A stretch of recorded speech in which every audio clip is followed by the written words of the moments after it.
Welcome to our study of the Book of Ruth, a beautiful love story that takes place during the time of the Judges. Today we want to introduce this story to you, and we want to equip you to read this story in its fullness, allowing it to enrich your life. The days of the Judges were a dark time for the Israelite people. The Israelites cycled through long periods of turning away from their faith, being oppressed by foreign nations as punishment, and then eventually finding revival and deliverance in God. In this context, the Book of Ruth is more than a human love story. It shines like a ray of hope in this period of darkness. In this story, we see God preparing for the restoration of Israel. We will see the lineage of David, a great leader and figure, and we will see Jesus Christ enter the story, who we know is the ultimate picture of salvation for all of the world. The Book of Ruth opens with a description of this dark period. In the first 5 verses, you have answers to all your basic questions. When is the book written? During the dark times of the Judges. Where does it take place? In Bethlehem and in a pagan city of Moab. Who are the main characters? The characters are 3 widows, Naomi, Orpah, and Ruth, along with one of Naomi's relatives named Boaz. What is it about? It begins as a story about death, grief, and ruin, but quickly becomes a story of faith, restoration, hope, and redemption. We learn that Naomi's husband, Elimelech, dies after their family flees from Bethlehem to Moab during a famine. We also learn that Naomi's 2 sons, both Mahlon and Chilion, have died 10 years later. The story picks up in verse 6, with Naomi making a difficult decision in the aftermath of so much loss, saying, "Then she arose with her daughters-in-law, that she might return from the land of Moab, for she had heard in the land of Moab that the Lord had visited his people in giving them food." Naomi probably doesn't feel like being proactive because she is experiencing so much grief. Even so, Naomi digs down deep inside herself and decides to make her way back home to the house of bread, hoping that the rumors are true and that food can be found there now.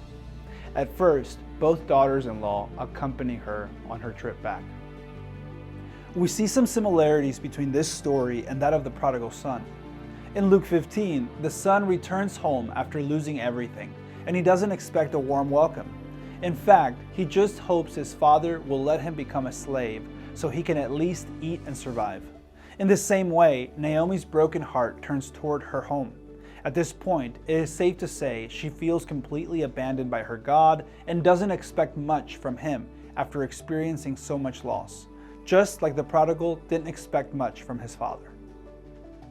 So, Naomi is determined to return to what is called the land of bread. She turns to her daughters-in-law and says in Ruth 1:8, "Now you go and return to your mother's house. May the Lord deal kindly with you as you have dealt with the dead and with me. May the Lord grant you that you may find rest, each of you in the house of her husband."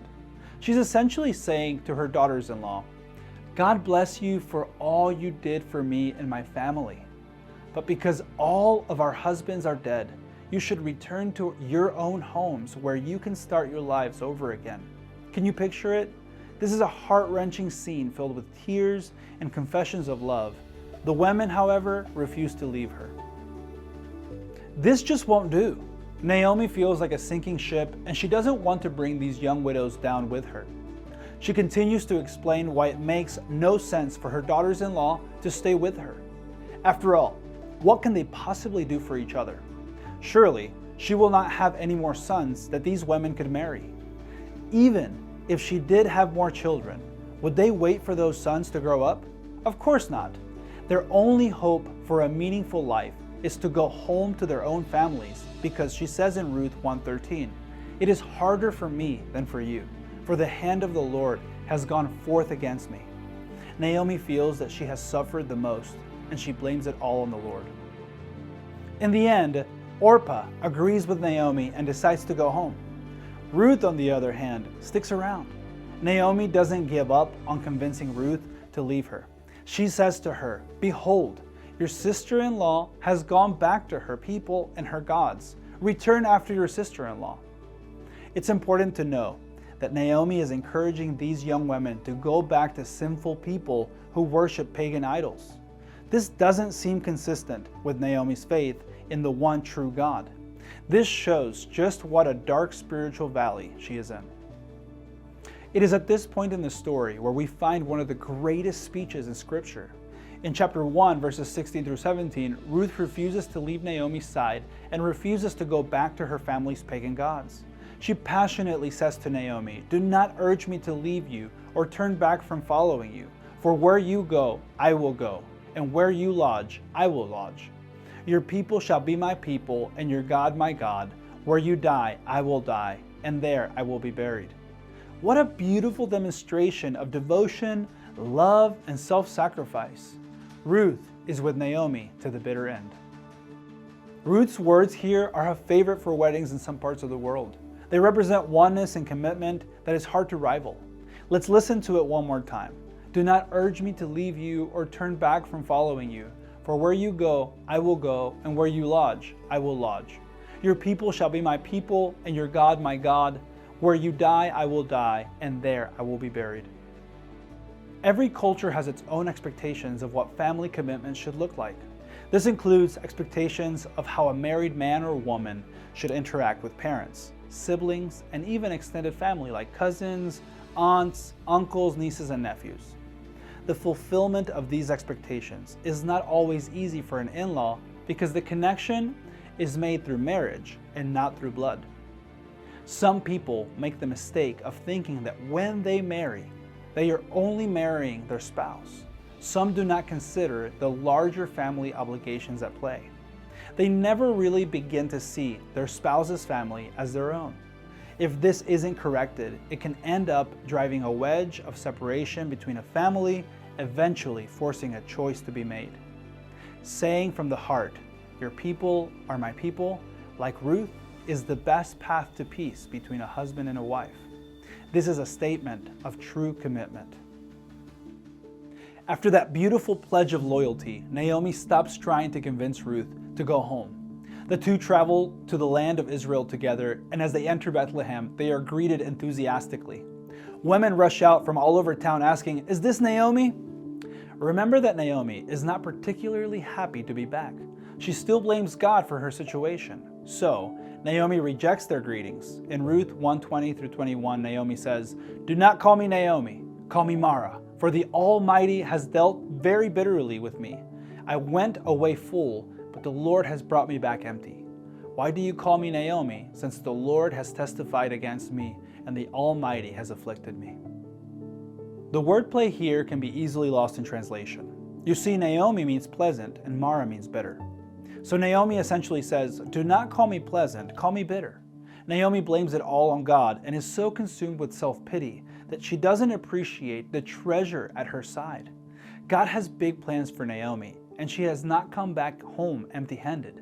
She doesn't know it yet, but standing beside her is the very person who will become God's instrument of restoration in her own life, in the life of her entire nation, and in the life of the entire world.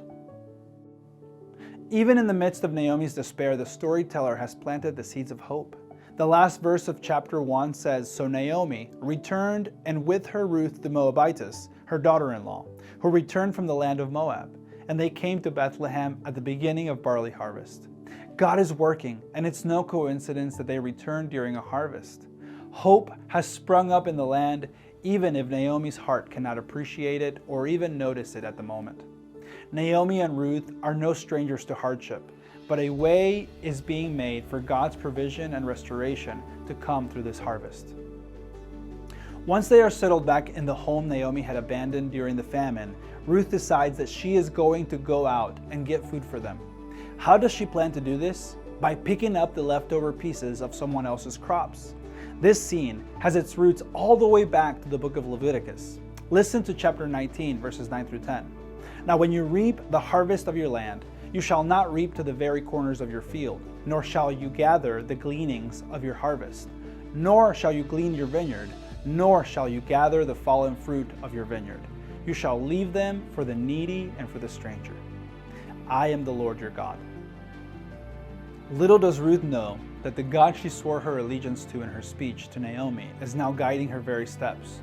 This same God actually began preparing to guide her steps centuries ago. Again, we have a picture of a faithful God who does not abandon his people. Now, it is important that Ruth finds food, but it's also important where she finds food.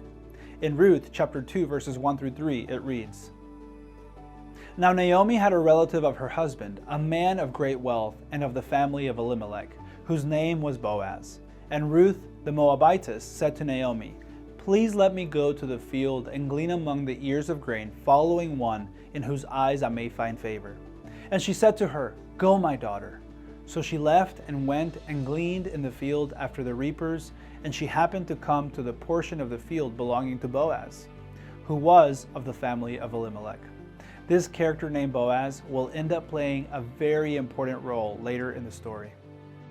Like we said, God's provision will go beyond Ruth simply finding food to eat.